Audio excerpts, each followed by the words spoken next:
సంవత్సరాల సుదీర్ఘ ఈ కళా సేవకి కేంద్ర ప్రభుత్వం గుర్తించి ఈ పద్మ విభూషణ్ అవార్డు ఇవ్వటం నిజంగా చాలా ఆనందంగా సంతోషంగా ఉంది.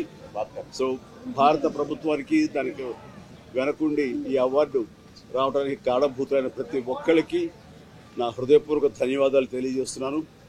అండ్ ముఖ్యంగా ఈ అవార్డు రావటం వెనుకాల నా కృషి, నా కళాసేవ ఈ సమాజానికి ఎంతో కొంత ఇతోధికంగా నేను చేసినటువంటి సేవలు ఇవన్నీ పక్కన పెడితే నన్ను గుండెలో పెట్టుకుని ఆదరించి ప్రేమించినటువంటి నా అభిమానులు అలాగే ప్రేక్షకులు నాకు ఎన్నో అవకాశాలు ఇచ్చి ఈ రోజున నన్ను నేను ఇలాగా తీర్చిదిద్దుకోవడానికి కారణభూతమైనటువంటి నా డైరెక్టర్స్కి, నా నిర్మాతలకి, నా ఇతర టెక్నీషియన్స్కి, ప్రతి ఒక్కరికి ఎవరైతే దోహదపడ్డారో ప్రతి ఒక్కరికి నేను ధన్యవాదాలు తెలియజేసుకుంటూ ఈ అవార్డ్ ఇదంతా వారిది, వారి సహకారం నేను ఈ ఎత్తుకు ఎదగడానికి కారణమైనటువంటి వారందరిదీ.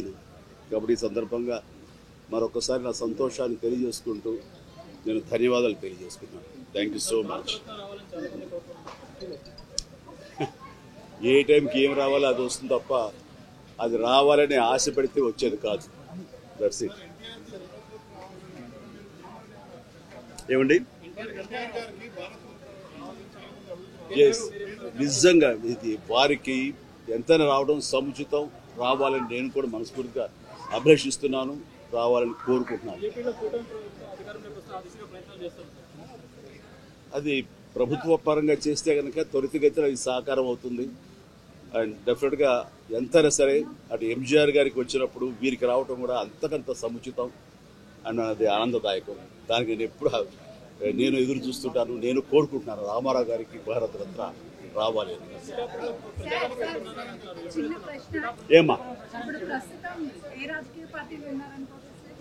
నేను రాజకీయాలకు అతీతంగా ఉన్నాను అనుకోవచ్చు. తర్వాత పిఠాపురానికి నేను వెళ్ళటం లేదని అది ముందుంచేది. ఇది మీడియాలో మీరు ఎందుకో స్పెక్యులేట్ చేశారు, అది మీరు పెంచి పోషించారు దాన్ని. దానికి సమాధానం చెప్పాల్సిన అవసరం నాకు లేదు. నేను వెళ్ళటలేదు. బాబు, మా కళ్యాణ్ బాబు దాన్ని రమ్మని ఎప్పుడూ కోరుకోలేదు. నా కంఫర్ట్ వదిలేస్తాడు.